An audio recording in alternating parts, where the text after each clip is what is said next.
a los participantes, a los miembros del IMIC de la Universidad del Rosario y a los miembros de otros IMICs que nos acompañan el día de hoy. Pues les agradezco porque este pequeño proyecto que tuvimos con Ana María de hacer este módulo de 2 charlas sobre endocrinología ha tenido muy buena acogida y eso pues nos satisface. El día de hoy, como bien lo mencionó Ana, vamos a tocar un poquito el abordaje práctico de las urgencias tiroideas. Y pues nada, espero que el mismo mensaje de la vez pasada, que sea de su gusto, de su agrado, que sea de su utilidad y que la disfruten tanto como nosotros disfrutamos hacerla. Antes de comenzar, le voy a dar paso al doctor Freddy Luna, si tiene algún comentario antes de empezar y sobre cómo se van a manejar las preguntas en el día de hoy.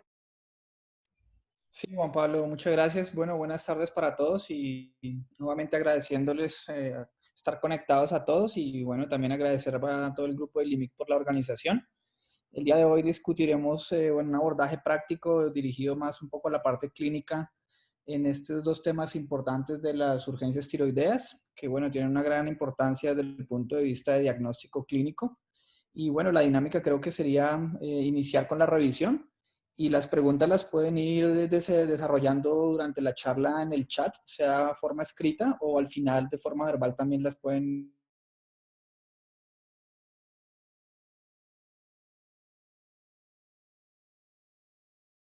Listo, doctor, muchísimas gracias. Pues vamos a darle el inicio a la charla y bueno, les doy Perdón. la palabra de una vez. Muchas gracias. Listo, doctor, muchísimas gracias. Bueno, muchachos, como bien lo dijo el doctor, entonces el día de hoy vamos a tratar dos temas importantes. El primero de ellos va a ser el cómo ixedematoso y el segundo la tormenta tiroidea. Todo enfocado a cómo organizarnos en nuestra cabeza, en quién sospecharlo, cómo diagnosticarlo y darle un abordaje muy general, pero necesario en cuanto al tratamiento, sobre todo en el ámbito agudo de estos dos escenarios. Bien, el cómic sematoso es el primero que vamos a revisar, sobre todo haciendo la correlación de que es parte de un estado de hipotiroidismo de base, y pues remitiéndonos a la epidemiología que revisamos el día lunes junto con Ana María, va a ser marcadamente más frecuente que los casos de hipertiroidismo. La bibliografía que utilizamos para el día de hoy está resumida en... Hay que partir del hecho de que hay muy poca información como clara y bien estructurada en cuanto a estudios aleatorizados de estos dos temas, debido a que por su baja frecuencia de aparición, la mayoría de estudios se resumen en estudios retrospectivos en donde, utilizando bases de datos, los clínicos se remiten a lo que se hizo en ese momento y se llegan a recomendaciones para que a posteriori se utilicen cuando uno entre en contacto con un paciente con alguna clase de este evento. Entonces, utilizamos algunas recomendaciones, son 3 o 5 recomendaciones que hace la guía de práctica clínica de la Asociación Americana de la Tiroides para el Hipotiroidismo. Esta salió en el 2014, es muy probable que esté muy próxima a ser actualizada. Y el apartado de Up to Date, que como que condensa la mayoría de esos estudios que les estoy mencionando, pues publicado en 2019. Es muy importante que partamos del hecho de la definición, entonces vamos a definir el coma mixedematoso como un estado severo del hipotiroidismo caracterizado por disminuir el estado mental, la hipotermia y otros signos relacionados con la disminución en la velocidad de la función de múltiples órganos. ¿Bien? En cuanto a epidemiología, es importante decir que aproximadamente tiene un rango de entre 30 y 50% de mortalidad, lo que lo hace una condición especialmente importante y a la que queremos evitar llegar en todo momento. Evidentemente va a ser mucho más frecuente en mujeres mayores de 65 años, o se va descrito más en mujeres mayores de 65 años, relacionado directamente con pues, la patología epidemiológicamente más importante del hipotiroidismo, que va a ser la tiroiditis de Hashimoto, que efectivamente en las mujeres de 65 años va a ser el grupo de riesgo para desarrollar la tiroiditis de Hashimoto y por ende con un tratamiento mal dado. Ya vamos a ver que ante un evento agudo severo de desarrollar un coma mixedematoso. Hay que partir del hecho que el hipotiroidismo de base ya es un factor de riesgo. Vamos a dividirlo en dos mecanismos de presentación, sobre todo para orientarnos a qué preguntar y cómo pensar que se puede desarrollar. El primero de ellos es un poco más insidioso, que va a ser como tal la tiroiditis de Hashimoto y el hipotiroidismo central. Si ustedes se dan cuenta, pues es una enfermedad que acompaña a la persona un periodo de tiempo determinado y cuando ya se complica es que puede manifestarse de forma aguda a través de un coma mixedematoso y vamos a tener los escenarios que son un poco más agudos comparado con estos dos, que van a ser el evento postquirúrgico y el que es inducido por litio, o por amiodarona, en donde una vez administrado el medicamento o posterior unos días al proceso quirúrgico es que se va a ver presentado el coma mixedematoso como tal. Y aquí en el segundo grupo de factores de riesgo que les había mencionado, se tiene que preguntar o hacer una anamnesis juiciosa en cuanto a un evento que precipite el estado del paciente hipotiroideo, que normalmente es un paciente que se encuentra pobremente controlado. Entonces hay varios ejemplos de ello: infecciones, infartos agudos del miocardio, cirugía y administración de opioides se han descrito, Y es importante porque en los sitios en donde se tienen datos sobre el patrón de presentación, en las épocas en donde hay mayor exposición al frío, sobre todo en los periodos de invierno, por ejemplo, es donde más se han descrito casos de coma mixedematoso. En cuanto a la presentación clínica, hay que partir del hecho, basarnos, retomar todo lo que revisamos el día lunes, y es que va a tener incidencia en absolutamente todos los sistemas del cuerpo. Sin embargo, con los estudios que les cuento que se han realizado, se han encontrado patrones de presentación que presentan signos que son hallmarks en cuanto al coma mixematoso. Estos dos son los que bien señalados están en un color distinto de alteración del estado de la conciencia e hipotermia. Perdón. Cuando revisemos sobre todo los criterios de mortalidad, vamos a ver que estos dos son los que suman más al riesgo de la persona de tener un desenlace fatal si se presenta en el estado del coma mixematoso, sobre todo en el servicio de urgencias. Sin embargo, no son los únicos y es normal que estén acompañados por estos 5 que vemos también en la positiva: la hipotensión, la bradicardia, hipoglicemia, hiponatremia o hipoventilación. La idea es irlos desarrollando poco a poco alrededor de la charla para que entendamos un poquito cómo se presentan y cómo los tenemos que tratar. Evidentemente, una vez tengamos el primer contacto con el paciente, tenemos que buscar los signos clásicos del hipotiroidismo. La idea no es volver mucho a este tema porque ya lo revisamos el lunes, pero a manera de recordatorio se describe la fase mixedematosa, se describe macroglosia, debilidad en la piel o en las uñas y la falta de cabello que es muy marcada. Este es prácticamente un resumen que hace UpToDate de lo que les acabo de mencionar. Es sobre todo importante que junto con esas 7 características de la presentación clínica siempre busquemos y preguntemos en la anamnesis por el evento desencadenante que pueda ser el causante del estado agudo del paciente, sobre todo porque de manera paralela tenemos que tratarlos ambos para solventar el caso de la urgencia tiroidea y evitar que el evento desencadenante siga haciendo que prospere en el tiempo esta patología. En cuanto a manifestaciones neurológicas, pues evidentemente se denomina como coma mixedematoso, pero es bastante poco común que el paciente debute con un estado de coma. Sobre todo se piensa que es un estado alterado, pues una alteración del estado de la conciencia que es progresiva. Y ahí es donde es muy importante que nosotros tengamos una comunicación directa y continua con el familiar que normalmente va a acompañar y va a traer al paciente al servicio de urgencias. Esto, sobre todo, porque ellos nos van a describir que va a ser algo transitorio que el paciente va a ir sufriendo, va a pasar de un estado de confusión a una letargia y finalmente a una obnubilación. Este patrón es el que a nosotros nos va pues, a sumar a nuestra sospecha diagnóstica de un coma mixematoso y es supremamente importante preguntarlo.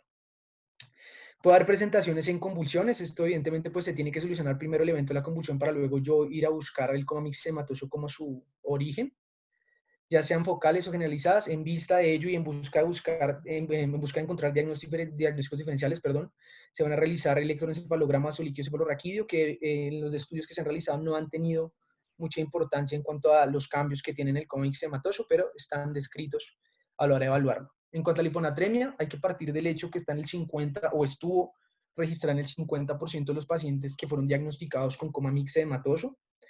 Hay que recordar que es una de las alteraciones electrolíticas que más puede colaborar a comprometer el estado de conciencia de un paciente y por lo tanto debe ser tratado de forma importante para evitar esa contribución y que no sea una suma de muchas cosas que sigan alterando a la persona en ese sentido. Puede estar causada por una excreción de agua libre dada por un exceso de secreción de vasopresina o por una falla renal, aunque también se han descrito sucesos en los que una insuficiencia renal concomitante con el coma mixematosa pueda generar esta hiponatremia. El mensaje más importante es que a pesar de que hay que tratarlo, lo más común es que el paciente solucione su cuadro de hiponatremia una vez yo haya solventado pues, la enfermedad de base que va a ser el coma mixedematoso. Bien, la hipotermia es supremamente importante. Ya vimos que es uno de los 2 signos principales para yo sospechar el coma mixedematoso. Esto está dado por una disminución de la termogénesis que acompaña la disminución de la tasa metabólica. La guía tiene sus propios criterios para definirlo en 3 de estos grupos, sea leve, sea moderado o severa. Cualquiera de los 3 suma la sospecha diagnóstica del coma mixedematoso.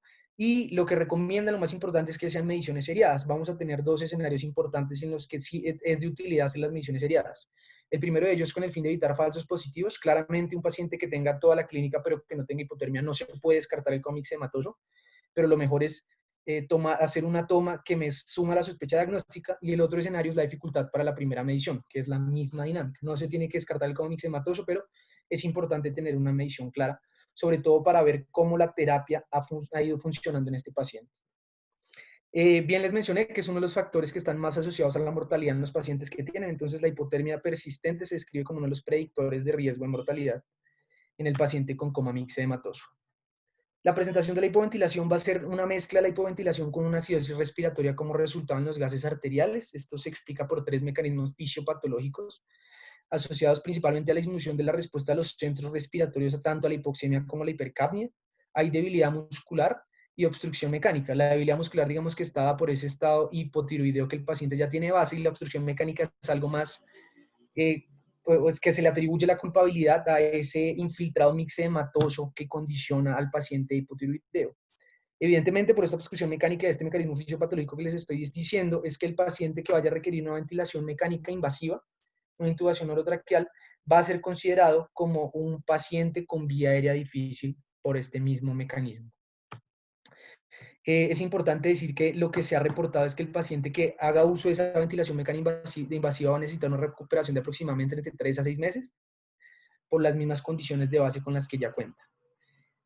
Se han registrado también casos de hipoglicemia. Los tres mecanismos fisiopatológicos los explican mediante que el estado hipotiroideo de por sí ya es un estado hipoglicémico de base, la insuficiencia adrenal que es de origen autoinmune, pensando en la importancia de la tiroiditis de Hashimoto como pues, un mecanismo secundario que puede generar insuficiencia adrenal, o una patología hipotalámica. Sin embargo, también se ha asociado que la hipoglicemia puede ser secundaria al ayuno, un factor precipitante que el más importante de todos va a ser la infección.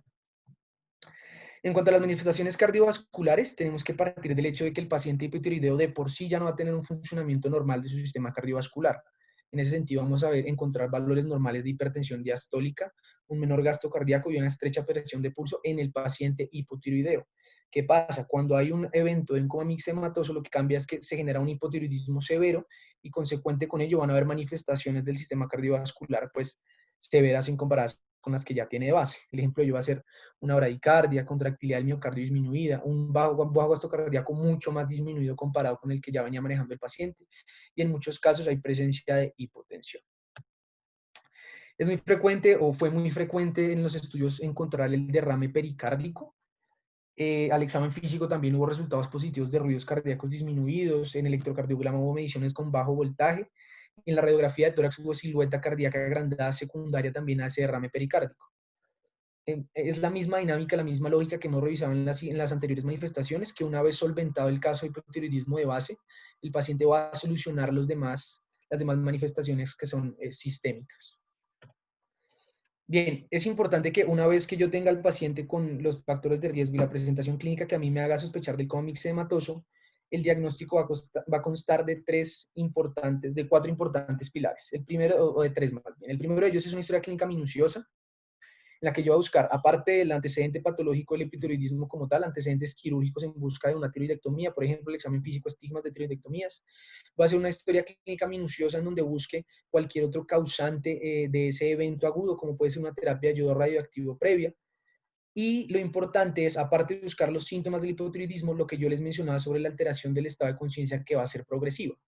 Esto es un patrón que se vio muy repetido en los eventos que terminaron todos diagnosticados como un coma mixedematoso. Es importante que se tiene que hacer la exclusión de otras causas de la alteración del estado de conciencia, con esa idea que se toman, digamos, los paraclínicos como el electroencefalograma o la punción lumbar, etc.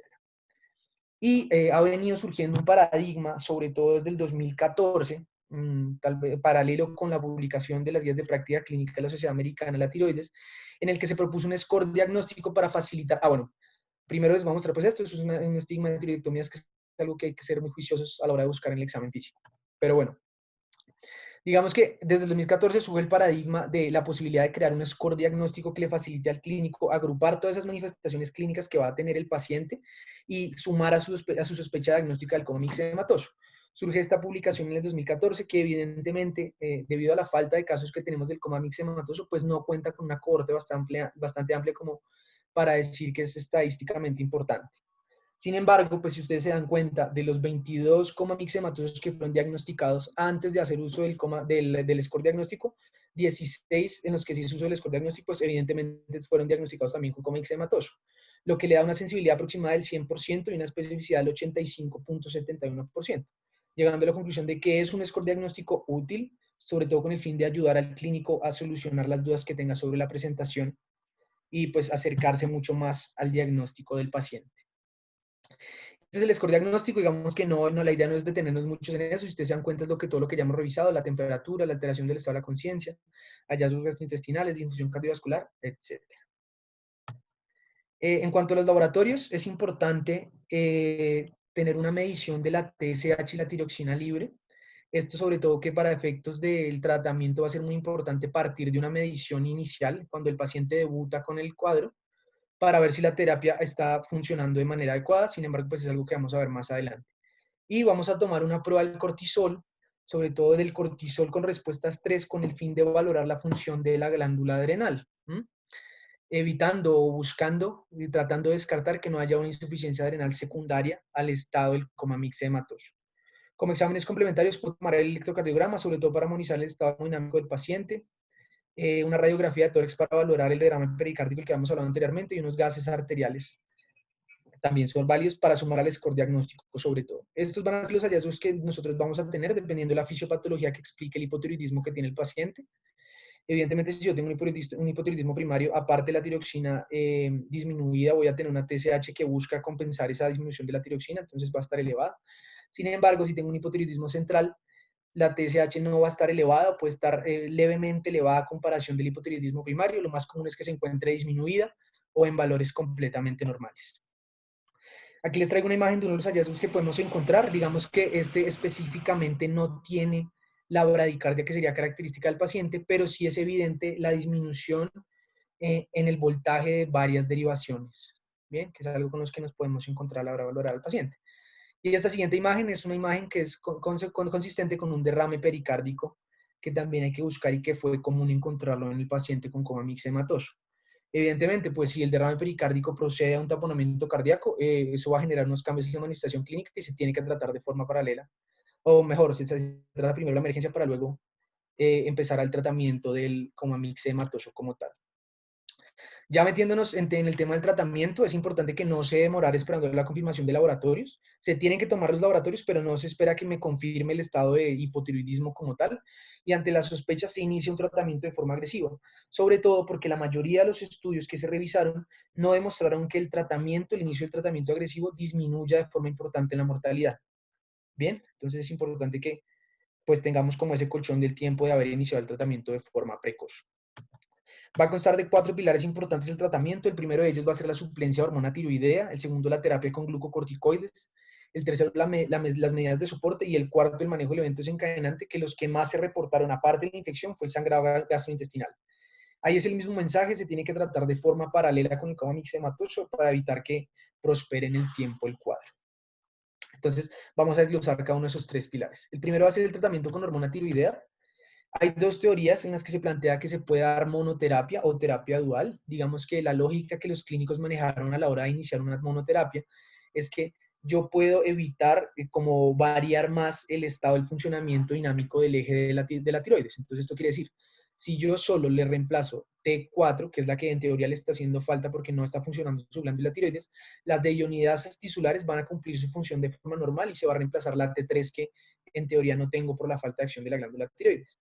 Sin embargo, la terapia dual demostró mejores resultados, sobre todo porque el estado del coma mixedematoso como tal y la suma del hipotiroidismo de base con el factor desencadenante va a representarse una conversión alterada de la T4. Eso quiere decir que no va a funcionar de forma normal y lo que creían los clínicos hasta ese punto no era así.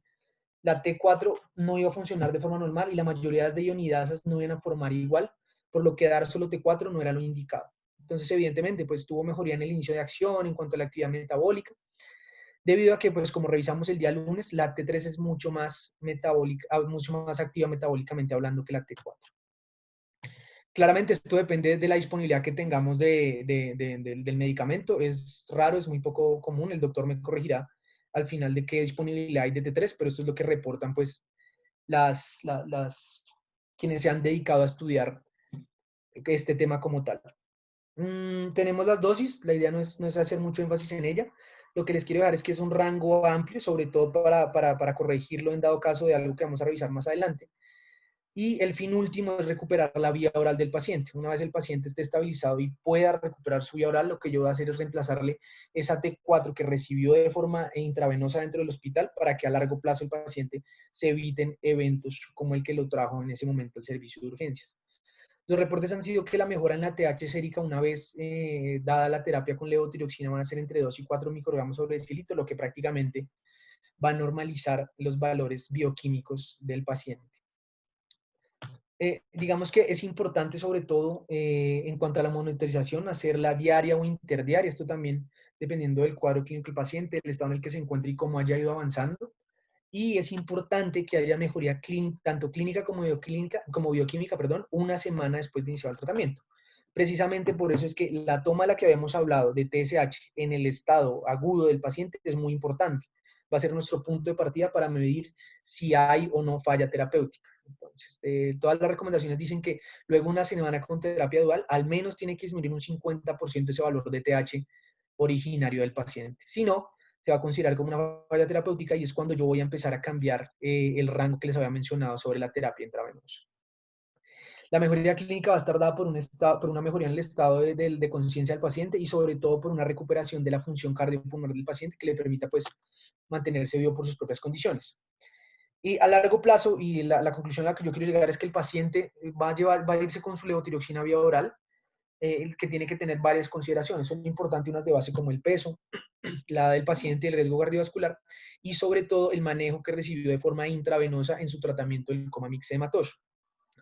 Es algo que vamos a ver más adelante, pero se recomienda que el 75% de lo que recibió de forma intravenosa lo reciba vía oral durante aproximadamente una semana y media dentro del hospital para que con esa dosificación se vaya a largo plazo pues para su casa.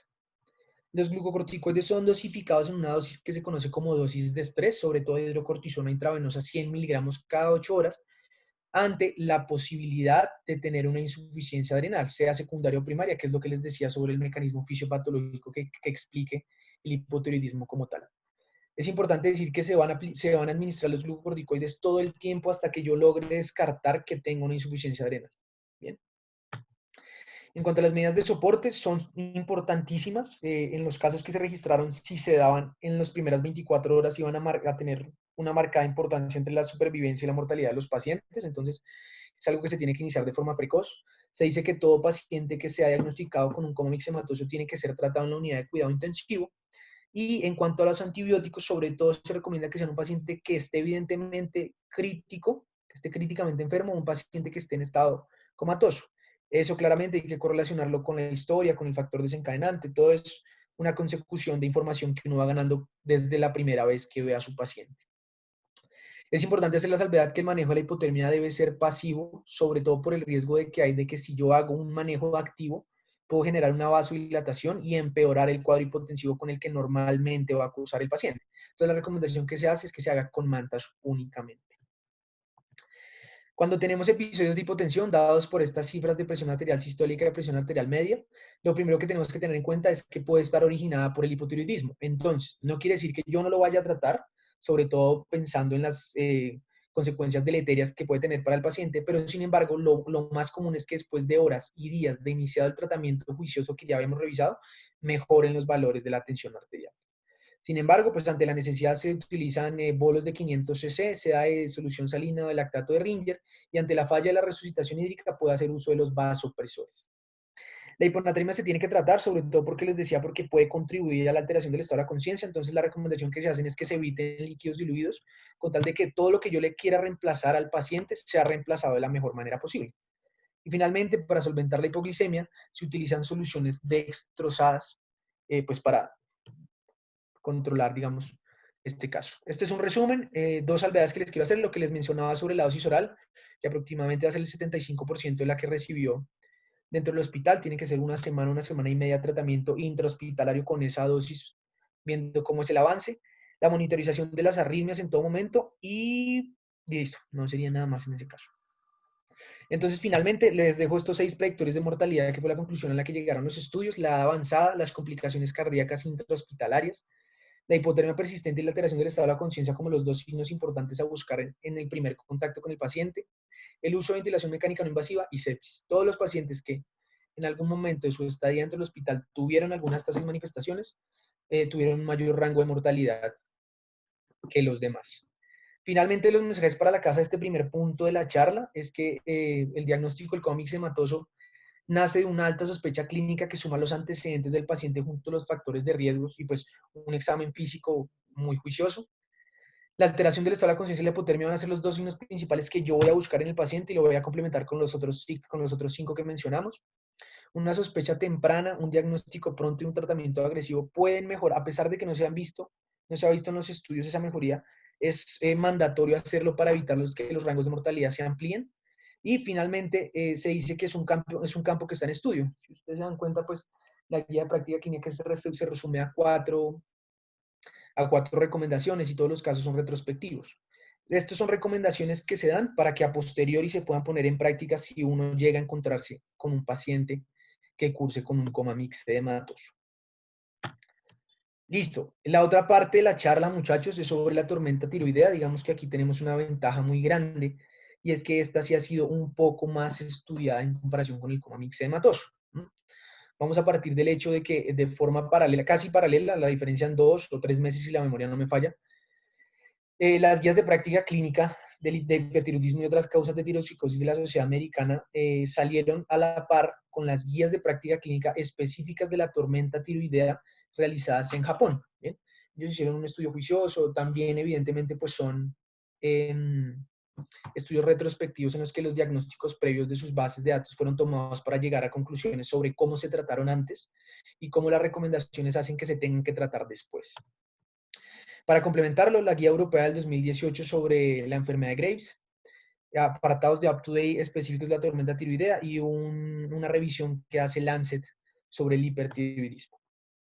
Entonces, primero que todo, y tal vez el mensaje más importante, la definición de la tormenta tiroidea es que es una emergencia endocrina caracterizada por la falla orgánica múltiple debida a la tirotoxicosis severa.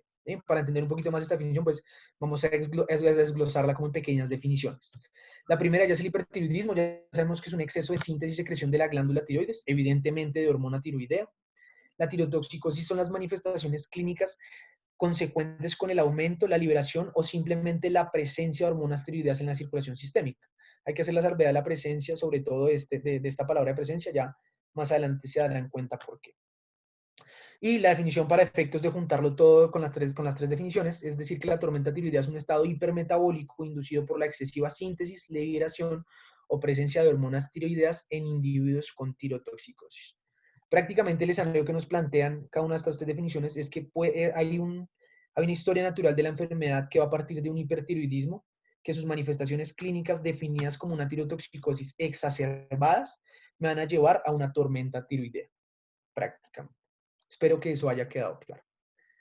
Hay unas generalidades importantes, también es conocida como crisis tirotóxica. El mensaje grande que les quiero dejar es que es una complicación que a pesar de ser poco frecuente, es de un trastorno que es muy común en el ámbito clínico, por lo cual es algo que tenemos que hablar con nuestros pacientes, comunicarles que hay un riesgo aumentado de que pueda suceder esto y pues evidentemente evitarlo en la medida que lo podamos. Una sospecha temprana, un pronto diagnóstico, un tratamiento agresivo en esta patología sí ha demostrado que mejora los rangos de mortalidad ampliamente. El cuarto punto es que es una presentación inicial de tirotoxicosis en pacientes que no han sido diagnosticados, esto sobre todo en el ámbito de pediatría, los pacientes que tienen factores de riesgo como una madre con enfermedad de Graves, que no han dado signos ni síntomas de hipertiroidismo como tal, pueden debutar con una tormenta tiroidea y es algo que hay que tener en cuenta. En el 70% de los casos de las tormentas tiroidea podemos encontrar un evento desencadenante y también, igual que en el coma ixematoso, hay que tratarlo de forma paralela para evitar que persista en el tiempo como tal la tormenta tiroidea. Y finalmente hay un paradigma sobre que se ha convertido más en una crisis médica que en una crisis quirúrgica. Sobre todo se había visto basados en que uno de los factores de riesgo para desarrollarlo es un procedimiento quirúrgico, sea de la tiroides o no, es un factor de riesgo para desarrollar, o era un factor de riesgo para desarrollar tormenta tiroidea. Con todos los cuidados preoperatorios y perioperatorios se ha ido transformando y con el paso de los años se convirtió más en una crisis médica que en una crisis quirúrgica como tal. La epidemiología, si ustedes se dan cuenta, es supremamente baja, es del 1%. Los datos que reporta Estados Unidos y Japón, que son los que se han dedicado a condensar toda la información que tenían en sus bases, pues no reportan que sea algo importante. En pacientes hospitalizados aumenta un poco la prevalencia, va de aproximadamente 5 a 6 pacientes entre 100.000 años. Sin embargo, el mensaje más importante es que pues, es una consecuencia muy poco frecuente de algo que es muy frecuente como el hipertiroidismo, y los rangos de mortalidad que manejas son muy importantes y van a tener pues, efectos deleterios en el paciente. Sobre todo, no solo la mortalidad, sino las secuelas que va a dejar la enfermedad como tal. En vista de ello, pues es algo que tenemos que tratar y conocer de forma activa para poder ser útiles si tenemos un contacto con uno de estos casos. La palabra Colombia está entre comillas, perdónenme, entre signos de pregunta, sobre todo porque más adelante vamos a revisar que la única información que se tiene, o de la poca información que se tiene sobre la tormenta tiroidea en Colombia, se resume en reportes de caso. Entonces, prácticamente es algo que también se encuentra en estudio, no en general en todo el mundo, porque ya vemos que tiene una guía de práctica clínica estructurada, pero al menos aquí en Colombia para determinar la epidemiología, sus patrones de presentación, en quién se presenta más, con qué eventos desencadenantes se presenta más, etc. Bien, y en cuanto al sexo y la edad, también tiene un patrón parecido al del hipotiroidismo. Vemos que es mucho más frecuente en mujeres adultas y que el valor pediátrico, la prevalencia en el ámbito pediátrico se resume prácticamente a 0.2 a 0.4%. El primer mensaje es que en esa historia natural de la enfermedad que teníamos de hipertiroidismo, tirotoxicosis y tormenta tiroidea, pues va a haber casos en que yo tenga tirotoxicosis con hipertiroidismo, que es lo más lógico pensar. Y epidemiológicamente hablando, de izquierda a derecha y de arriba a abajo vamos a tener este orden. La enfermedad de Graves como la primera y la más causante de estas manifestaciones. Después la enfermedad de Plummer, el adenoma solitario tóxico y en muy raros casos el adenoma hipofisario. Sin embargo, la pregunta, y sobre todo para correlacionarlo con algo que vamos a ver más adelante, que son los factores de riesgo, hay que preguntarnos si puede haber tirotoxicosis sin hipertiroidismo. Y la respuesta es que efectivamente sí hay. Y es otros factores que nosotros tenemos que buscar como de riesgo, sobre todo en la anamnesis del paciente, para ver, pues para cuestionarnos con ellos y culparlos del evento agudo que cursa el paciente. Hay 4 importantes que son la tiroiditis, digamos que entre la subaguda y la silente tienen mecanismos fisiopatológicos distintos que la idea no es tratarlos mucho, pero la consecuencia a grandes rasgos fue lo que habíamos hablado el día lunes, que por X o Y motivo, sea por drogas, sea digamos la respuesta inmune paralela a una infección viral o posinfecciosa, etcétera, radiación, etcétera. El mensaje es que el folículo tiroideo se va a alisar, va a tener un análisis del folículo tiroideo como tal, y el almacenamiento de hormona tiroidea que había en ese momento se va a liberar a la circulación sistémica y manifestarse a través de una tirotoxicosis. Secundario a ello, y dependiendo de la cantidad que se libere, evidentemente, pues puede tener la manifestación de la tormenta tiroidea. Bien, este quinto y último, habla de la tirotoxicosis facticia, que también es algo que hablamos el día lunes, y es sobre todo en el paciente que está recibiendo una terapia de reemplazo de hormona tiroidea y que pues en la dosificación se le va la mano, por decir de alguna manera. Finalmente, el escenario que nos plantea la lógica de que va a haber tirotoxicosis sin hipertiroidismo es que no es necesario ese primer paso de la enfermedad de base para yo desarrollar como tal la tormenta tiroidea. Entonces, vamos a hacer unas salvedades rápidas, sobre todo de la tirotoxicosis inducida por amiodarona, que es algo que vamos a ver que es mucho más frecuente. Ojo, tirotoxicosis por amiodarona, no como tal la tormenta tiroidea por amiodarona, pero digamos que ese estado de transición dado por la amiodarona sí es algo que va a ser muy frecuente. Entonces, vamos a recordar que la amiodarona es un antiarrítmico del grupo 3. Lo importante y lo más grande, lo que a grandes rasgos hay que resaltar es que su estructura química va a tener un 39% de yodo, y va a tener un alto almacenamiento en tejido adiposo. Esto quiere decir que una vez administrada una dosis de amiodarona puede haber consecuencias a largo plazo, pues secundario a esa administración y a esa falta de metabolización que tiene como tal el medicamento dentro del paciente.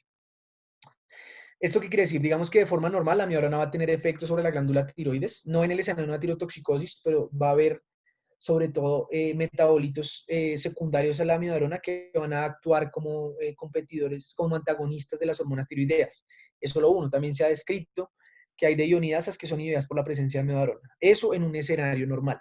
Ahora, en nuestro escenario de tirotoxicosis lo que pasa es que puede haber dos tipos, y es precisamente los que están representados aquí en la tabla de abajo, dependiendo del mecanismo fisiopatológico que explique la tirotoxicosis. El primero de ellos va a ser el tipo 1, en donde va a haber una anomalía subyacente en la glándula tiroides, y la explicación fisiopatológica de la tirotoxicosis secundaria a amiodarona es un efecto de Joe Basedow. Si ustedes recuerdan, lo que nosotros revisamos el día lunes es que ante el aumento del sustrato, o del sustrato, entre comillas, para la producción de la hormona tiroidea, que va a ser el yodo, y evidentemente por este 39% de yodo con el que cuenta la amiodarona, más o menos se dice que va a aumentar en 40 veces la disponibilidad de yodo que tiene la glándula tiroides. Y secundario a esto va a haber mayor producción de hormona tiroidea y tirotoxicosis secundaria a ella. Esto sobre todo pues en pacientes que digamos tengan un Graves subdiagnosticado, cualquier clase de hipertiroidismo, perdón, que pues no esté tratado de la mejor manera o no haya sido diagnosticado. En este segundo caso, el que es la tirotoxicosis inducida por amiodarona tipo 2, vamos a ver que es un paciente que no tiene ninguna anomalía subyacente de la glándula tiroides y el mecanismo fisiopatológico va a ser una tiroiditis destructiva. Entonces, lo que se dice es que metabolitos secundarios o la amiodarona como tal va a ser una activación lisosómica dentro de la glándula tiroides y subsecuente a ello va a haber pues una lisis del tejido tiroideo y pues lo que les contaba de la tirotoxicosis como tal. Hay que tener en cuenta que estos pacientes que sufren de esta tiroiditis destructiva, una vez el episodio agudo de la tirotoxicosis, a largo plazo van a terminar pues con un hipotiroidismo por el daño generalizado de la glándula. Listo. Toda esta carreta para llegar a estos tres pilares que es uno de los, pues, que nos van a sumar a la sospecha diagnóstica una vez yo entre en contacto con el paciente. Vamos a tener factores de riesgo dados principalmente por el antecedente de hipertiroidismo que sea de larga data, que como puede estar tratado, puede no estar tratado. Vamos a decir que está asociado al consumo de ciertos fármacos, el importante, como les decía, la amiodarona, pero también está escrito en litio, yodo, en monoclonales sobre todo, etcétera. Y lo otro importante es buscar el evento agudo que precipite el estado del paciente. Entonces podemos tener una sepsis, la suspensión del tratamiento por X o Y razón, trauma, infección, algo que si ustedes se dan cuenta va a ser muy común y pues buscarlo en combinación con el diagnóstico previo del hipertiroidismo es supremamente importante. En cuanto a la fisiopatología no me voy a detener mucho, digamos que si ustedes se ponen a pensar la fisiopatología va a estar explicada sobre todo por la etiología que va a generar pues el cuadro de tirotoxicosis. Entonces, si es un paciente por Graves, la fisiopatología propia de Graves es la que va a explicar por qué va a haber mayor producción de hormona tiroidea. Lo que se han dedicado a estudiar y sobre todo a explicar la fisiopatología es cómo esa tormenta tiroidea se vuelve autosostenible y a lo largo del tiempo va a hacer que prospere en un periodo de tiempo determinado si no es tratada de la mejor forma. Entonces, lo que se ha visto es que la activación de receptores adrenérgicos junto con una sustancia catecolamina-like que no ha sido muy bien descrita, hace que haya mayor activación simpática de la glándula tiroides. Secundario, pues a esa activación simpática va a haber mayor producción de glándula tiroides. Va a aumentar el flujo sanguíneo que recibe la glándula, bueno, etc. Ella misma se va a volver autosostenible para seguir produciendo las hormonas tiroideas. Y lo otro que se ha descrito es que hay elevados niveles de hormonas tiroideas libres. Que esto pues puede ser dependiendo, pues, puede ser debido a fallas que tienen como tal las proteínas transportadoras y pues secundario a ello se va a perder el buffer, la función de buffer que cumplen estas proteínas, sobre todo para controlar que no toda hormona que saliera de la glándula tiroides después tuviera acción tisular de no ser necesaria. En cuanto a la presentación clínica, va a ser muy variable, va a ser algo muy florido, pero va a ser sobre todo muy característico de la persona que cursa con una tormenta tiroidea. Va a haber manifestaciones cardiovasculares que pueden partir desde una taquicardia mayor a 130 latidos por minuto, una falla cardíaca congestiva con toda su semiología clásica, hipotensión, arritmias cardíacas también es muy importante, y hasta la muerte de origen cardíaco. Vamos a tener un paciente que esté cursando con una hiperpirexia, que normalmente se denota como valores a la medición de temperatura corporal de entre 40 y 42 grados centígrados, y vamos a tener un amplio rango de presentaciones en el ámbito neurológico, sobre todo las que son comunes en el paciente tiroideo y una exacerbación de estas mismas. Entonces, un paciente pasar de estar en un estado de ansiedad o de agitación que es común en el paciente hipertiroideo a un estado de estupor o coma. La misión de Glasgow igual en el primer contacto que uno tiene con el paciente resulta muy importante porque va a determinar qué tiene que ser un tratamiento en UCI y va a ser un factor de mejoría que uno va a estar calculando conforme inicie el tratamiento del paciente. Otros signos y síntomas importantes va a ser los gastrointestinales, que si ustedes se dan cuenta son muy consecuentes con la patología de hipertiroidismo como tal, dolor abdominal, diarrea, vómito, náusea severa. En la piel de anexos es importante buscar la piel caliente y húmeda secundaria a hiperpirexia y una ictericia que va a notar que va a ser uno de los primeros indicadores de una falla hepática que es supremamente común en estos pacientes. Hay que hacer un examen físico enfocado sobre todo a buscar la patología de base y evidentemente por cuestión epidemiológica vamos a buscar los signos clásicos de la enfermedad de Graves, que va a ser pues el bocio, la oftalmopatía hipertiroidea y este signo de von Graef que se los traigo, pues quienes hemos tenido la oportunidad, quienes han tenido la oportunidad de leer sobre semiología, sobre todo de esa oftalmopatía, se dan cuenta que hay una infinidad de signos. Traigo este específicamente porque si ustedes recuerdan, en ese score diagnóstico que vimos el día lunes de Wayne, en ese índice de Wayne que revisamos, es uno de los pocos signos semiológicos del párpado que están o que van a sumar en ese score diagnóstico, porque ha sido pues, evidenciado en muchos casos. Ya lo vamos a desglosar un poquito más. Bueno, el signo evidente del bocio, por ejemplo, y la oftalmopatía. Y digamos que esto era los que les traía sobre el signo de von Graeff. Si ustedes se dan cuenta, es un signo que uno descubre luego de un examen que va a ser dinámico. Entonces al paciente yo le voy a pedir que mire hacia arriba y luego que retome su posición inicial, la posición inicial, la mirada inicial que está manejando. Si ustedes se dan cuenta, este párpado, o pues el párpado que sea, no importa lo que sea, se va a quedar en la posición que adoptó una vez el paciente haga ese primer movimiento. Entonces también se describe como el signo del párpado perezoso. Por ejemplo, se los pongo ahí por lo que les decía que es el que más se ve en estos casos. El mensaje grande aquí es que lo que yo voy a tener en la tormenta tiroidea es una exacerbación de esos síntomas que son normales en el paciente hipertiroideo. Entonces, de una intolerancia al calor y una diaforesis, yo voy a pasar a la hiperpirexia característica. De taquicardias sinusales leves a moderadas, yo voy a pasar a taquicardias sinusales severas, a fallas cardíacas de alto gasto, hipertensiones arteriales muy marcadas, en valores hasta de crisis hipertensiva, fibrilaciones auriculares, flotes auriculares y hasta taquicardias ventriculares. De la irritabilidad e inquietud normal en el paciente hipertiroideo voy a pasar a la agitación, al delirio, a las convulsiones y al coma. Y de la transaminitis característica del paciente hipertiroideo y el aumento del peristaltismo voy a pasar a la presentación clínica de la ictericia por el daño hepático que puede estar causando, un dolor abdominal importante, vómito, náuseas o diarrea. El mensaje con los paraclínicos es que pues evidentemente van a ser consistentes con el hipertiroidismo y a largo plazo van a tener únicamente utilidad cuando el paciente no ha sido hasta ese momento diagnosticado con hipertiroidismo. No son útiles en el manejo inicial del paciente y no deben demorar el inicio del tratamiento. Ante la sospecha clínica, yo voy a hacer todo lo posible por iniciar de forma precoz el tratamiento. Los laboratorios pues van a ser, digamos que muy inespecíficos. La función tiroidea va a ser consecuente con los que mencionaba, con el hipertiroidismo, con T3 y T4 libres elevadas, niveles suprimidos de TH, sobre todo si no es de origen hipofisiario del cuadro. Evidentemente, si es un adenoma productor de TSH, pues yo lo va a tener aumentado. Y la captación de yodo en 24 horas elevada. Va a tener un hemograma que puede dar valores de leucocitosis, tanto leucocitosis como leucopenia. Esto también tiene que ser consecuente con la búsqueda del factor desencadenante a la hora de la anamnesis. Si yo pues voy a tener una infección, lo más común es que encuentre la leucocitosis marcada. La función hepática también es muy poco específica, puede haber transaminitis como tal, es importante buscar la hiperbilirubinemia porque va a ser un marcador de daño importante y que va a indicar terapias a largo plazo. Y sobre todo la medida de gases arteriales y difusión renal se hacen con el fin de llenar todos estos scores de sepsis, como el Apache y el SOPA. En cuanto a estudios imagenológicos, vamos a partir del hecho de que el electrocardiograma va a ser muy importante, sobre todo para la monitorización de las arritmias cardíacas, que la más frecuente va a ser la fibrilación auricular, pero también puede haber presencia del flutter o de una taquicardia ventricular.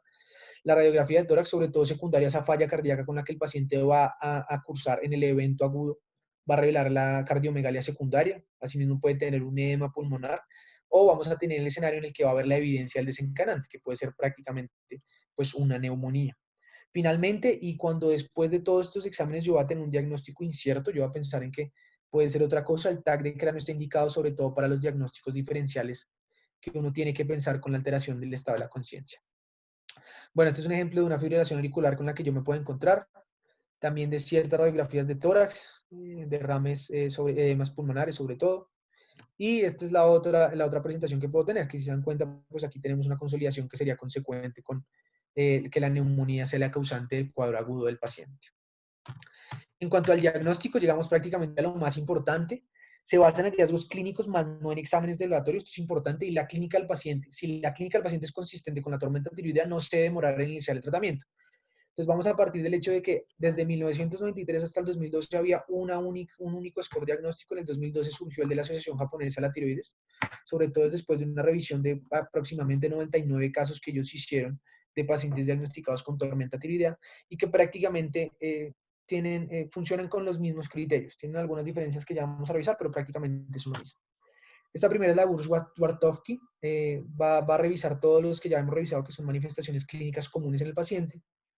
Y lo importante es este score total que va a evidenciar la presencia o no de tormenta tiroidea.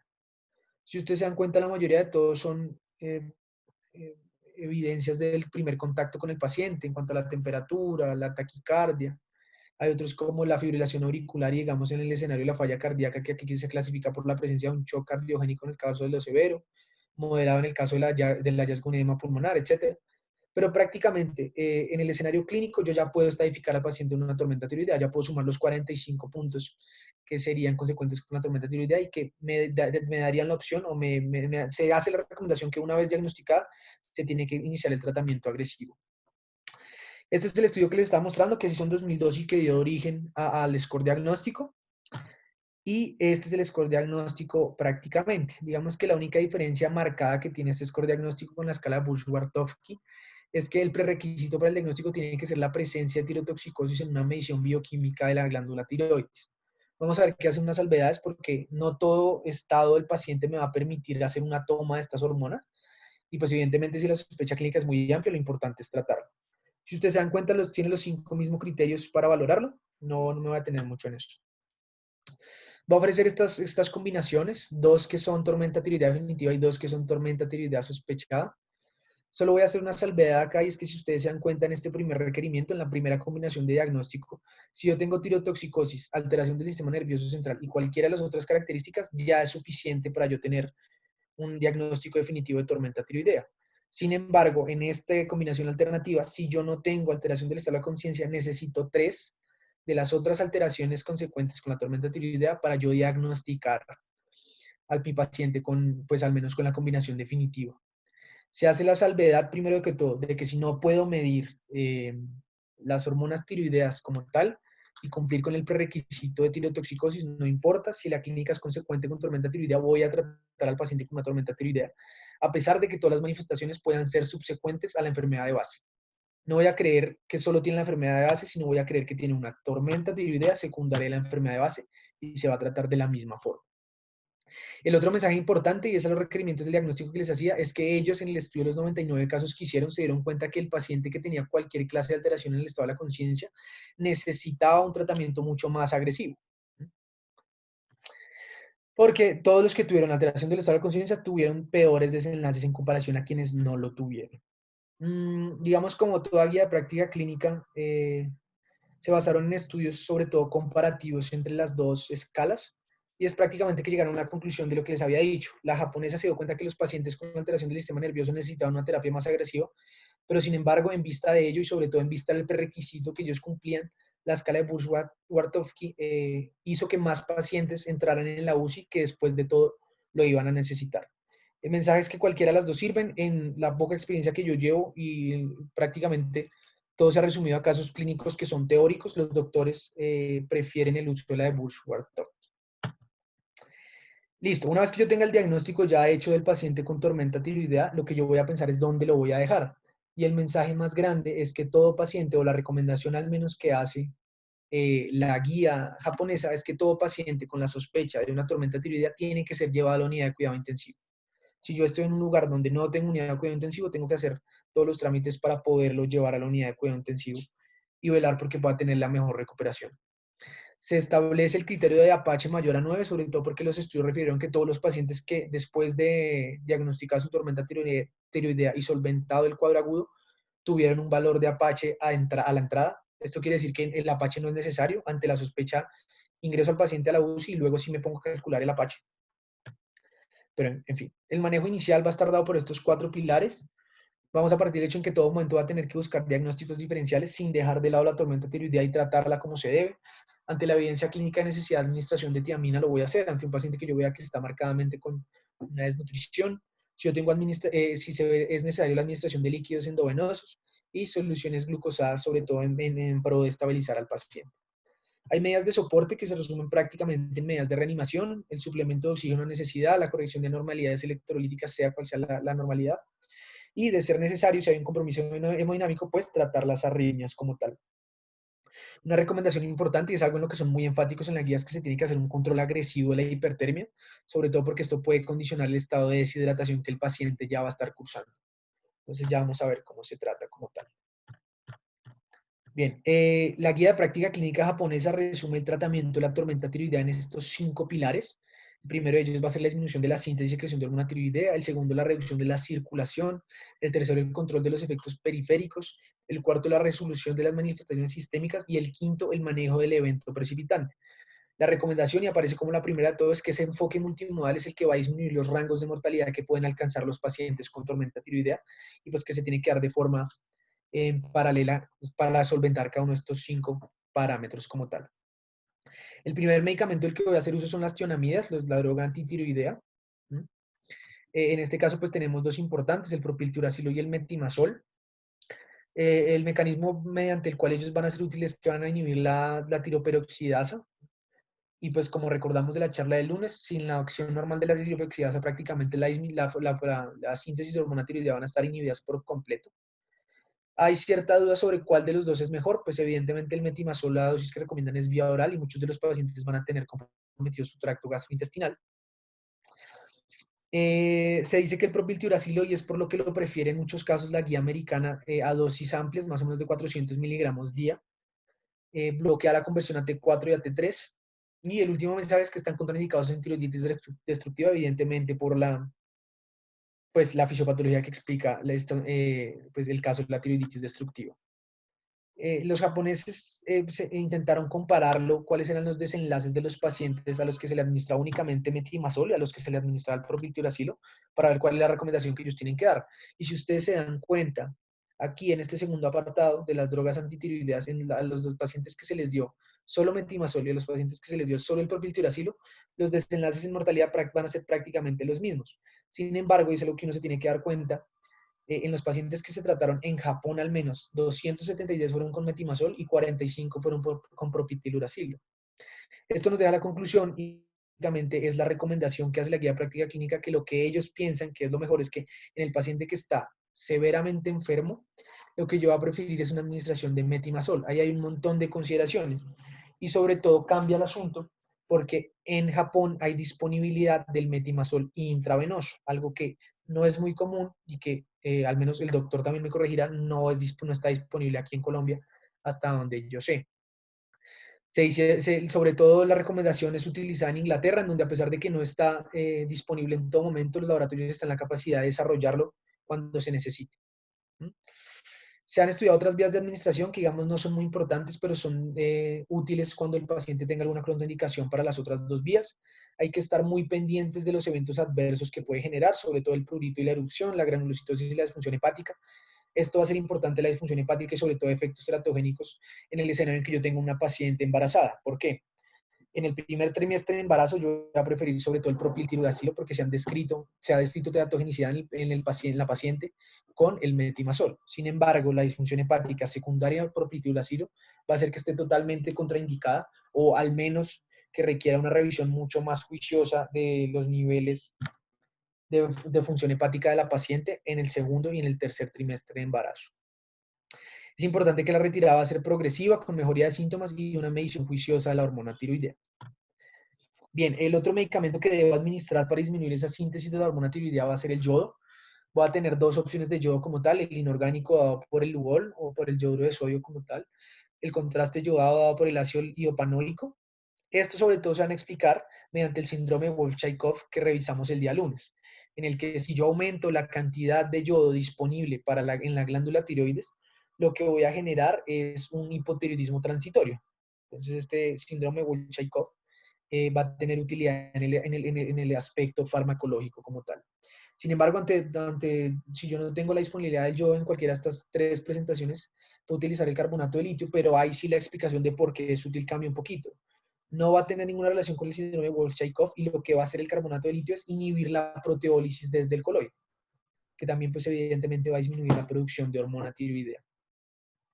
Se dice que funciona y que el síndrome de Wolff-Chaikoff está presente, sobre todo porque aumenta casi aproximadamente en 100 los valores normales de yodo disponible para la glándula tiroides.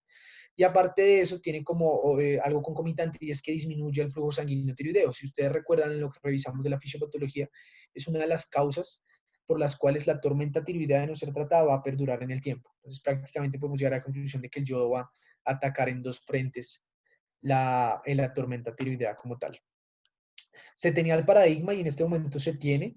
Hay quienes todavía dudan de eso, al menos UpToDate duda de esta recomendación que hace la guía práctica clínica japonesa, y es sobre la pregunta de si se debe administrar el yodo una hora después o no de la tionamida. ¿Cuál es la lógica de eso?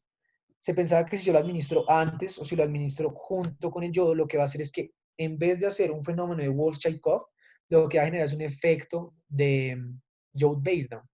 Y evidentemente va a aumentar la disponibilidad del yodo para la glándula tiroides y hacer que se genere más hormona tiroidea, empeorando el cuadro clínico del paciente. Sin embargo, pues de forma muy juiciosa, los japoneses se dedicaron a hacer estudios comparativos para ver si este evento que uno suponía que en teoría es teórico, valga la redundancia, era cierto o no. Entonces ellos se dedicaron a comparar el metimazol en comparación con el metimazol combinado con yodo de potasio, claramente en una dosis paralela, que sea un tratamiento paralelo. Y el resultado fue que hay que hacer la salvedad de que estos dos estudios se realizaron en pacientes con enfermedad de Graves descompensada, más no en pacientes con tormenta tiroidea. Evidentemente, pues porque no han habido los suficientes casos como para probarlo. Ambos estudios, el primero es el que les mencionaba, de la combinación de los dos en comparación con el metimazol solo. El segundo variaron en la dosificación, entonces el metimazol que estaba combinado con el yoduro de potasio lo bajaron a la mitad de la dosis en la que se iba a ir el metimazol que estaba solo. Y los dos resultados fue que el metimazol combinado con el yoduro de potasio, sin importar la dosis, iban a tener unos mejores resultados y unos resultados más rápidos, que aquí la variable tiempo es muy importante en este escenario, en la disminución de las hormonas tiroideas. Bien. Es importante que la retirada de las tiroideas también se tiene que hacer con una valoración cuidadosa de la hormona tiroidea, sobre todo pues para evitar que, pues, quitarlo antes de tiempo. La conclusión de la guía de práctica clínica es que evidentemente se tiene que administrar de forma simultánea a los pacientes que estén cursando con la tormenta tiroidea. Este es uno de los artículos, este es la conclusión del metimazol con el yoduro de potasio en comparación con el metimazol solo, y este es el artículo que compara también con la dosificación dada a la mitad. El siguiente punto es evitar la recirculación de la hormona tiroidea. Si ustedes recuerdan, en uno de los pasos del metabolismo normal de la hormona, ella iba a entrar dentro de la circulación enterohepática. Una vez salía la interacción enterohepática, volvía a la circulación sistémica y ahí sí se repartía por todos los otros tejidos ya a los que tenía que llegar. Sin embargo, pues, o sea, la lógica teórica del uso del secuestrante biliar es que va a evitar que recirculen esas hormonas tiroideas luego de la circulación enterohepática y va a propender por aumentar su excreción renal. Entonces, la más indicada acá está la dosificación de colestiramina, que les dejo la dosificación, y se ha descrito en los resultados de la revisión que se hicieron de los casos presentes que tuvo mejores desenlaces para los pacientes que cursaron o que la tormenta tiroidea fue secundaria a una tirotoxicosis facticia. El tercer punto son los beta bloqueadores, sobre todo para solventar los efectos sistémicos en el aparato cardiovascular de la hormona tiroidea. Aquí hay un montón de conclusiones. Voy a partir del hecho de que el propanolol es el que más se ha descrito, sobre todo de esta parte del mundo. Los americanos vieron que a dosis altas también el propanolol puede inhibir la ionidasa tipo 1, entonces por eso les gustó más. Sin embargo, el esmolor, por cuestiones de afinidad, es el que más recomienda la Asociación Japonesa para la Tiroides. Eso es una dualidad que hay ahí, y la conclusión a lo que uno tiene que llegar es que lo que uno tenga es lo que uno tiene que usar. Uno no puede dejar al paciente sin un tratamiento beta bloqueador y lo importante es utilizarlo. Sin embargo, va a haber pues, contraindicaciones marcadas que son evidentemente de la farmacodinamia normal del fármaco, perdón, en cuanto al asma, al EPOC y la enfermedad de periférica, en donde si tiene consecuencias secundarias a la administración del beta bloqueador, yo voy a preferir reemplazarlo por un antagonista de los canales de calcio. Hay otra salvedad en cuanto a los eventos sistémicos, a las manifestaciones sistémicas, y es que la taquicardia más allá de 150 se relaciona en los pacientes con una mayor mortalidad. Entonces va a ser evidentemente el parámetro bajo el cual yo me quiero mover, disminuir, con el fin de evitar pues mayores complicaciones en el paciente. Los corticosteroides van a tener también dos frentes en los que van a ser importantes en el tratamiento de la tormenta tiroidea. El primero de ellos es el que revisamos en el cómic sematoso, la profilaxis para la insuficiencia renal secundaria. Se puede dar hidrocortisona o dexametasona en las dosis que están escritas ahí. Y lo más importante es que se ha descrito que en un tratamiento a largo plazo de corticosteroides, a largo plazo, dígase una semana, van a tener acción también inhibiendo la ionidación tisular de la hormona tiroidea. Entonces, pues evidentemente por estos dos mecanismos que se han descubierto es que tiene utilidad la dosificación corticosteroides. Hay que tener cuidado con los efectos adversos que puede presentar, hiperglicemia, úlcera péptica o infección, y pues tratarlos de la mejor manera. En cuanto al manejo agresivo que mencionábamos sobre la temperatura, en este caso se recomienda el uso de paracetamol. En esta dosis, pues normalmente la vía oral, por el compromiso que tiene, lo más normal es que se utilice, o sea, se utilizan como supositorio para controlar esta condición. Y la única salvedad es que los salicilatos y algunos AINES, prácticamente ellos dicen que todos, pero son algunos en realidad, están totalmente contraindicados. Sobre todo porque esa poca cantidad de hormona tiroidea que sí está unida a proteínas se vería inhibida, esa unión se vería inhibida por completo ante la administración de los salicilatos o de los AINES. De forma paralela con ese tratamiento farmacológico, se recomiendan las medidas físicas con pues, mantas frías para que sea, digamos, como una terapia doble con la que yo quiero controlar la temperatura del paciente. Esto es prácticamente un resumen de esa parte, de ese control de la temperatura. Ante el diagnóstico de fiebre, pues primero se hacen se toman todos los laboratorios adecuados con el fin de buscar el causante, el origen causante, si es una infección lo que llevó al paciente a esa condición aguda.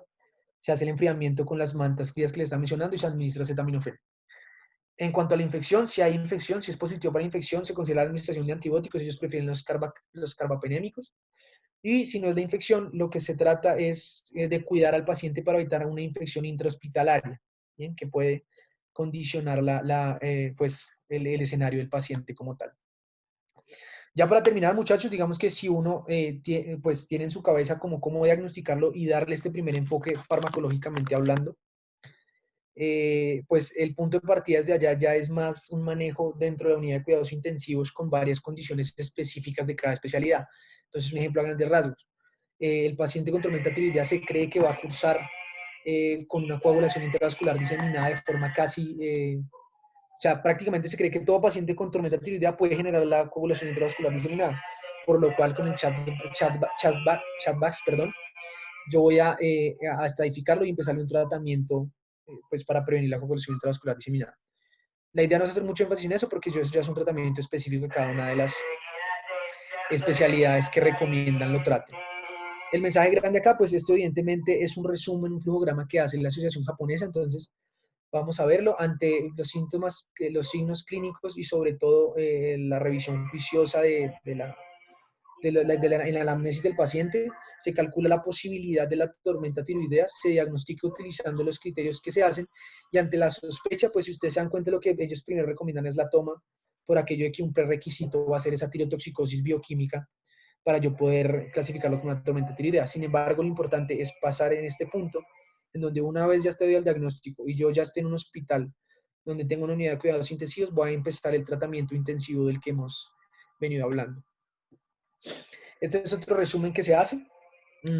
Ya toco un poco los medicamentos, pues son prácticamente las mismas dosis que hemos venido revisando y todos los paraclínicos que se tienen que tomar, sobre todo con el fin de valorar el estado del paciente en ese momento y a largo plazo.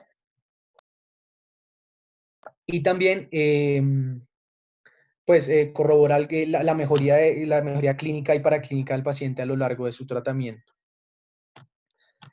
El último mensaje, bueno, los mensajes para la casa son estos 4, que es la tormenta tiroidea es una forma extrema de tirotoxicosis en el que ocurre un daño multiorgánico secundario al estado hipermetabólico. Se debe considerar el diagnóstico en un paciente hipertiroideo expuesto a un evento desencadenante con poca adherencia a su tratamiento. El tratamiento temprano sí reduce notablemente la mortalidad en la tormenta tiroidea y que se tiene que usar lo que se tenga a la mano. Bien, entonces a pesar de las recomendaciones que hace la guía de práctica clínica, lo más común ver acá es que, digamos un ejemplo, es que en vez del esmolol se utiliza el propofol, o que en vez de el metimizol intravenoso que habíamos hablado, se utiliza el propiltiuracil. El último mensaje, ya para cerrar, les quería traer esta revisión que fue la más reciente que encontré precisamente aquí en Colombia y aquí en Bogotá sobre la tormenta tiroidea. Es una revisión de 2 casos clínicos que es prácticamente todo lo que hemos venido diciendo en cuanto a tratamiento, sospecha, diagnóstico, etcétera. Y lo importante del mensaje es esta conclusión, que la tormenta tiroidea es una complicación rara, pero una enfermedad que es relativamente frecuente como el hipertiroidismo, que tiene altas tasas de mortalidad y cuyo diagnóstico se basa en un juicio clínico. Y el otro es que faltan estudios en Colombia para determinar la verdadera frecuencia de la enfermedad, que aunque es rara, debe ser tenida en cuenta en los servicios de urgencias para evitar efectos deleterios en los pacientes. Y listo, muchachos, eso sería todo. Muchas gracias por su atención. Espero que les haya gustado.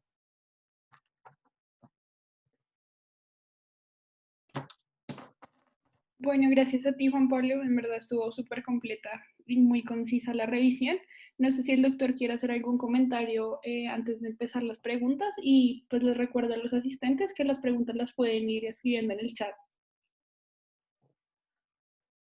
Bueno, no, pues primero felicitar a Juan Pablo la revisión muy clara y pues con todos los detalles que son los más relevantes desde el punto de vista fisiopatológico y bueno, y de aplicación clínica que, como bien se ha mencionado, estas dos entidades pues requieren primero pues tenerlas en mente siempre. No son un diagnóstico, digamos, de entrada que hacemos en la sala de urgencias o en pacientes en cuidado intensivo. Son diagnósticos de exclusión, pero por la misma manera de su dificultad para llegar a una conclusión diagnóstica requieren pues el conocimiento y tener claro las medidas de aproximación tanto terapéutica como de diagnóstico. Y bueno, pues no sé si ya después quieran algunas personas complementar alguna pregunta o algo que requiramos desarrollar. Si quieren, pues mientras se escriben las preguntas acá por el chat, a mí me mandaron unas para el interno. La primera de ellas es cuáles son las indicaciones de pues, iniciar manejo antibiótico en el coma mixedematoso. Bueno, pues una indicación directa de terapia antibiótica, es decir, que nuestros pacientes que vemos con el diagnóstico, es decir, aquellos que hayamos ya realizado el diagnóstico, les hagamos inicio de terapia antibiótica de inmediato, pues no se hace, digamos, de forma regular para todos los pacientes.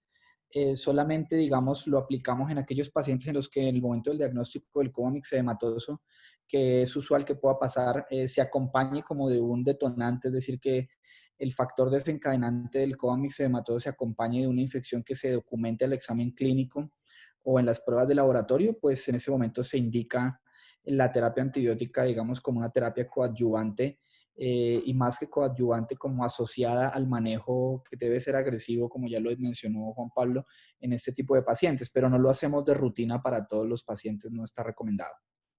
Ok, gracias, doctor. La siguiente pregunta es, digamos, con un poco con lo que se mencionó de la miodarona, si en pacientes con hipertiroidismo de base debería, pues, considerarse una terapia alternativa cuando se va a usar otro antiarrítmico, o sea, un antiarrítmico en lugar de miodarona. ¿En los escenarios de coma mixedematoso o de tormenta, me preguntas?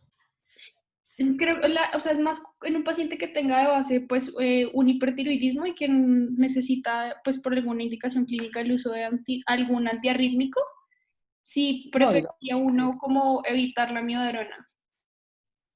No, digamos que si el paciente o bueno, la paciente, el caso que tengamos que abordar, cursa, digamos, con una arritmia y debamos utilizar algún antiarrítmico, a menos que haya una contraindicación que hayamos identificado en el examen clínico, pues no se, en la historia clínica no se realizaría un abordaje con amiodarona.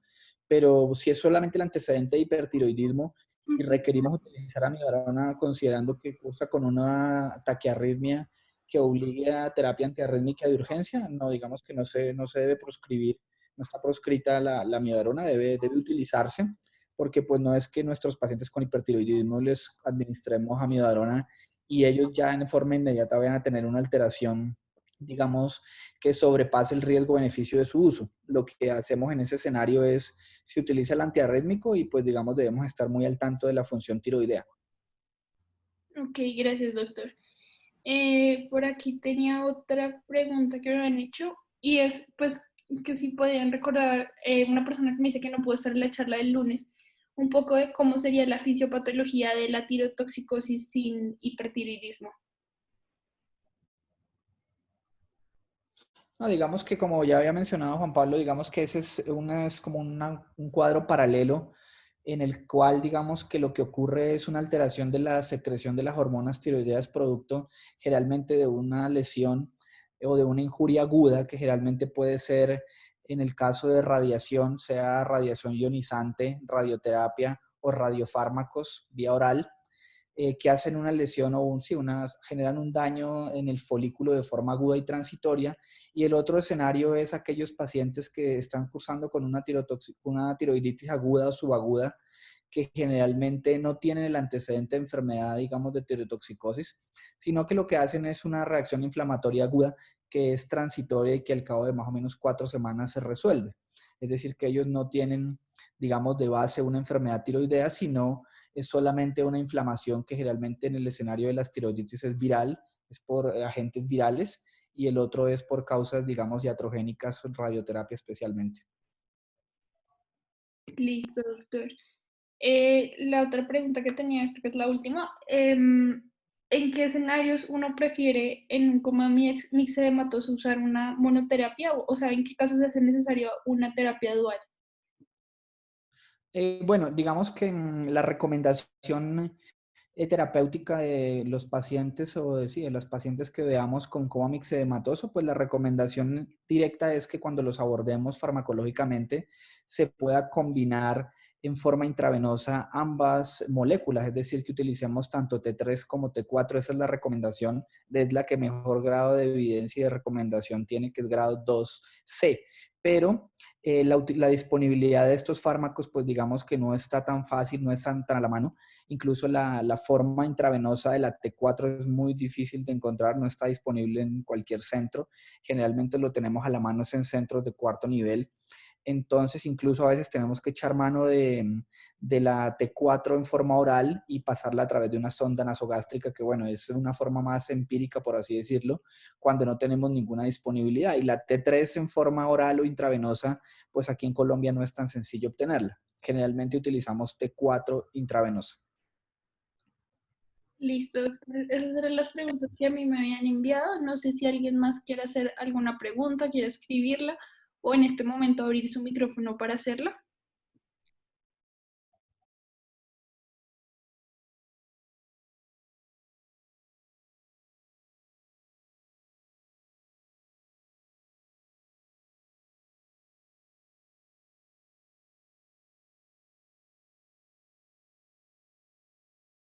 Bueno, creo que ya no tienen más preguntas. Bueno, una vez más agradecerles. Juanpa, en serio estuvo muy buena tu exposición, creo que todos aprendimos demasiado. Al doctor por habernos acompañado en estas dos charlas, de verdad que sus aportes fueron muy valiosos para todos nosotros y pues esperamos que nos acompañe en una siguiente charla, que sea pues de endocrino también. Y a todos por asistir a esta, pues a esta charla y a la charla del lunes también. Bueno, muchas gracias a ustedes por la invitación y también muchas gracias a Juan Pablo por la buena revisión, tanto la anterior como esta, muy completas y claras. Y bueno, quedo pendiente de lo que se llega a ofrecer para toda la parte académica. Pues muy interesado y muy agradecido por la invitación. Espero que nos veamos pronto en alguna actividad próxima.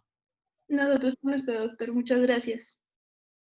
Bueno, hasta luego, gracias. Muchísimas gracias.